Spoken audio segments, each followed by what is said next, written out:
சர்ப்பங்களை தேள்களை மிதிக்கும் சத்துருடைய சகல வல்லமைகளை மேற்கொள்ள நமக்கு அதிகாரங்களை கொடுத்திருக்கிறார். பிசாசுக்கு பயப்படக்கூடாது, மனுஷனுக்கு பயப்படக்கூடாது, யாரை பார்த்து நம்ம பயப்படக்கூடாது. நமக்கு சகல வானத்தில் பூமியில் எனக்கு சகல அதிகாரம் கொடுக்கப்பட்டிருக்கிறது. நீங்கள் புறப்பட்டு போங்கள் என்று வேதம் சொல்கிறது. சர்ப்பத்தை பார்த்து பயப்படக்கூடாது, மனுஷனை பார்த்து பயப்படக்கூடாது, உலகத்தை பார்த்து பயப்படக்கூடாது, பிசாசை பார்த்து பயப்பட. இருட்டு பார்த்தா பயம், தனியா இருந்தா பயம், தனியா இருந்தா தனியா ரூமுக்கு போச்சா பயம், எங்கடா ஒரு இருட்டு பார்த்து அங்க இடம் அதை பார்த்தோடனே பயம். அல்லேலூயா. பூனையை பார்த்தா பயம், நாயை பார்த்தா பயம், நரியை பார்த்தா பயம், பயம் பயம் பயம். பள்ளி அடிச்சு கூட பயப்படணும். என்ன நடக்க போதோ பள்ளி வர சொல்லுதே, பள்ளி வர காக்கா கத்தனா பயம், காக்கா கத்துது எதுக்கு தெரியல. அல்லேலூயா. காக்கா கத்தனா இப்படி பயம் பயம் பயம். வேதம் சொல்லுது ஜீவ காலம் எல்லாம் மரண பயத்தில் உள்ளவர்களுக்காக தான் தன் ஜீவனை தேவன் கொடுத்தார். கர்த்தருடைய பிள்ளைகளே, நமக்காக ஜீவனை கொடுத்து அந்த மரண பயத்திலிருந்து தேவன் நம்மை விடுதலையாக்க, சர்ப்பங்களை தேள்களை மிதிக்கும் தன்னுடைய சகல வல்லமைகளை மேற்கொள்ள கர்த்தர் நமக்கு அதிகாரம் கொடுத்திருக்கிறார். ஒன்று உங்களை சேதப்படுத்தாது, ஒன்று உங்களை சேதப்படுத்தாது. அநேகர் சொல்லுவார்கள், நான் ஜெபித்தேன், நான் பிறருக்காக ஜெபிக்கும் போது நான் பாதிக்கப்படுறேன்.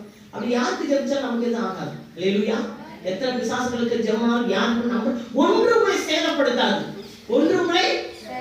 நிறைய ஊழியர்கள் சொல்லுவோம், நான் ஜெபம் பண்ணதுனால எனக்கு நடந்துச்சு, அவங்களுக்கு ப்ரேயர் பண்ண பிசாசு நிறைய உங்களுக்கு ஜெபம் பண்ணிட்டாங்க. அப்படிலாம் கிடையாது. வேதம் சொல்லுகிறது இயேசு கிறிஸ்து அவர் சொன்னார், நம்ம நமக்கு அதுக்கு சம்மதம். அவர் பெயர் சொன்ன பிசாசு ஓடிச்சு. அல்லேலூயா.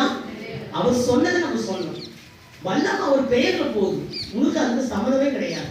அல்லேலூயா. ஒன்று உங்களை சேதப்படுத்தாது. பிசாசு கர்த்தருடைய பிள்ளைகளை ஜெபிக்க விடாத அளவுக்கு ஒரு பயத்தை கொடுத்து நமக்கு எதெல்லாம் நடந்து விடுவோம் என்று சொல்லி ஊழியம் செய்யாத அளவுக்கு சாத்தான் தடைப்படுகிறான். நாம் தடைப்படக்கூடாது. யாருக்கு எவ்வளவு ஜோலை எது நம்மளை கூடாது. ஒன்று உங்களை சேதப்படுத்தாது. யார் மூலம் நமக்கு எந்த பாதிப்பு வராது. அதான் விசுவாசம். அல்லேலூயா. ஒன்று உங்களை சேதப்படுத்தாது. யார் மூலம் நமக்கு எந்த பாதிப்பு வராது. நாம் தொடர்ந்து ஒவ்வொரு மனிதர்களுக்காக தனிப்பட்ட விதத்திலே நாம் ஜெபிக்க வேண்டும். நாம் ஜெபிக்க தான் தேவன் நமக்கு கிரியை செய்வார். நமக்கு நல்ல ஒரு இரக்க குணங்கள் இருக்கணும்பா. நமக்கு இரக்கம் இருக்கணும். கர்த்தருடைய பிள்ளைகளுக்கு இரக்க மனசு இருக்கணும், கடினமான மனசு இருக்க கூடாது. ஒரு உதாரணத்தை சொல்றாரு பாருங்க. ஒரு மனிதர் வந்து ஆண்டவர்கிட்ட வந்து கேட்பாரு. அவருக்கு ஒரு உதாரணம் சொல்லுவார். ஒருத்தர் கீழே விழுந்து போயிடறான். ஆசாரியர் வருகிறார். கீழே விழுந்து காயப்பட்டு கிடந்த ஆசாரியர் வருகிறார், வழி விலகி போகிறார். லேவியர் வருகிறார், அவரும் உதவி செய்ய வழி. ஆனா அந்நிய ஒருத்தர் வந்து கொண்டு போய் சத்திரத்துல வைத்தியம் பார்த்து ஆகாரம் கொடுத்து செலவுக்கும் காசு கொடுத்துட்டு இவருக்கு எதெல்லாம் தேவைப்பட்ட நாளைக்கு வந்து மறுபடியும் கேளுங்க நமக்கு தரேன்னு சொல்லி அவ்வளவு பராமரிக்கும். அப்ப சொல்லுவார், இந்த மாதிரி இரக்கம் உள்ளவனா இருக்க வேண்டும். அல்லேலூயா. கர்த்தருடைய பிள்ளைகளுடைய மனசு ரொம்ப, நான் பார்த்தேன் சில மனிதர்களை பார்த்தேன், இரக்கமே இல்லைம்மா. அல்லேலூயா. ரொம்ப நான் 19 வருஷம் பழகின மனுஷர்களை நோக்கி பார்த்தேன், கொஞ்சம் தெய்வ பயம் இல்லை, இறக்குற மனசு கிடையாது.